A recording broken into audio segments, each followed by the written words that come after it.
So the how to buy an iPhone 14 video that went up Friday has done really well over the weekend. There's a lot of positive feedback and comments and all of that, and a bunch of questions in the comments as well. So I figured I'd spin out a little bit of a part two, because answering questions I realized, well, there's a few other things that I probably could have put in that first video. So definitely check that one out, and then consider this like an addendum with some extra tips and some extra thoughts.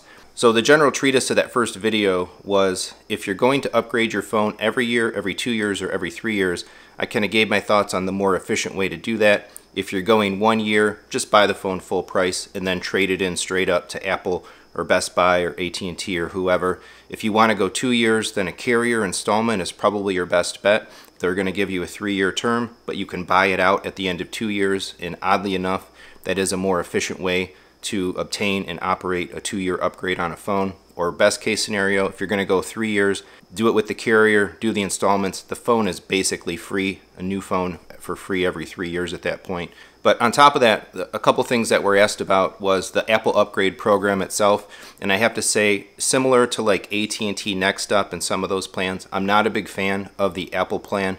The Apple plan basically locks you into paying the full monthly price of a phone into perpetuity, essentially. The big difference when you're kind of navigating these trade-in deals or these turn-in deals is differentiating what is a turn-in and what is a trade-in. And the difference is, a turn-in doesn't give you anything back for the phone.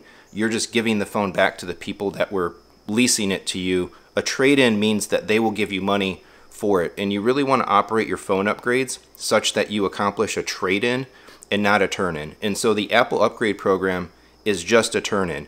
You literally pay the full price of the phone divided by 24 for 12 months, and then you have the freedom to go back to Apple, give them the phone back, and start a new installment on a new phone. So you're not getting a trade, you're not getting any kind of a discount, and the other part of it is you're forced into Apple Care Plus. So the Apple upgrade program, not only do you pay a full monthly price of the phone, or a full price of the phone divided by 24 monthly into perpetuity, but you're forced into Apple Care Plus as well. Some people may be okay with that. I'm not a big insurance person, but in any case, the Apple upgrade program, if you look at a, say, base iPhone 14 Pro Max, is on the order of $54 a month. That's $650 a year if you upgrade your phone every year. Whereas if you were just to buy the phone outright and then trade in that model 1 year later with Apple, you're spending $380 out of pocket to upgrade every year. So pretty considerable difference there. And then also, by just buying and trading in, you're not locked in with anybody. You're not indebted to anybody. It's your phone. You own it. You can do what you want, make your choices. So yeah, Apple upgrade program, AT&T Next Up. I really am not a fan of any of those programs. And I will say that if you value insurance on your phone, if you're the kind of person that just haphazardly tends to break it, damage it, drop it, all of that sort of stuff, and you want some type of coverage, Apple Care is really good for Apple devices. However, if you happen to have a Best Buy near you, I would strongly recommend that instead of paying Apple for Apple Care independently on every device that you might purchase, go to Best Buy and become a Totaltech member. $200 a year at Best Buy gives you Totaltech, gives you a whole bunch of benefits and other things at Best Buy, like longer returns, faster shipping, extra perks like if you're buying appliances and some bigger things from there. But it gives you Apple Care Plus on every single Apple device you buy, and you don't have to pay to add it individually to those devices.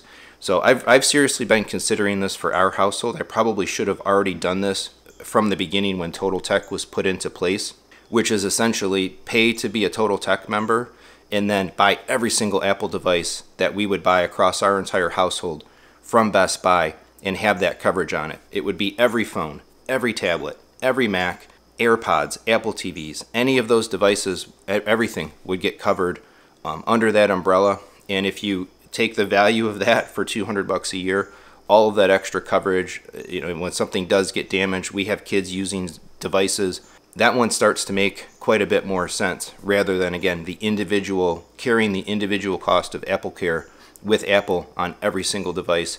But still, I'm really still not much of an insurance person. I think people are a warranty person, I guess. Extended warranty. I think a lot of people go overboard with that stuff on their devices and on their electronics. Insurance is really important in your life. Absolutely. Life insurance, disability insurance, health insurance, all of that kind of stuff. You want to be insuring your cars. You want to be insuring your home.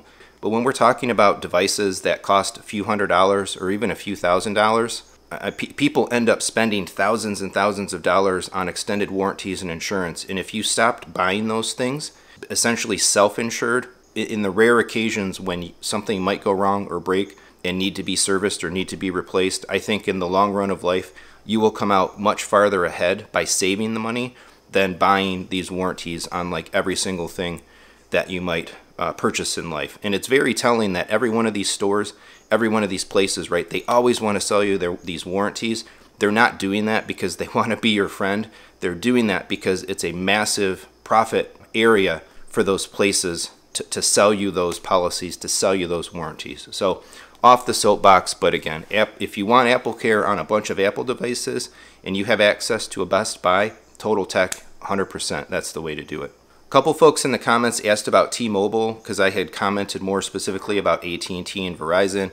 Looking at it, T-Mobile looks very much the same. They're offering trade-in deals up to $1,000 and they have similar installment plans. So as far as I understand, pretty much everything that I was talking about should equally apply to T-Mobile. There's a whole bunch of other smaller independent carriers out there. So if you take the general concepts that I'm talking about and look at some of the details on those specific carriers, I think you'll probably find pretty equitable offerings. There were a couple other comments about the idea, well, what if I have a much older phone? And when I say an older phone, I'm talking about something that's, say, more than 3 years old.